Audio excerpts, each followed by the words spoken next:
کتاب دارم مخصوص در باب مسواک.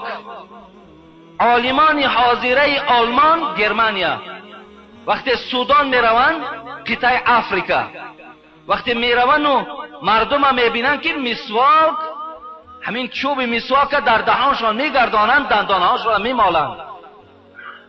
در حیرت ماند این چی باشد، برای چی اینها اینقدر این استفاده میبرند. وقتی میارد در لابراتوری خود آلمان میسنجد، در یک ترکیب همین مسواک 25 ماده طبیعی وجود داشته بوده است.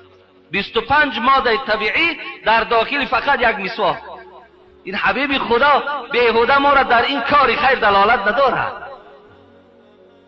خود همین طبیب آلمانی میگوید بسیارترین داخل مسواک پنسیلین داشته است.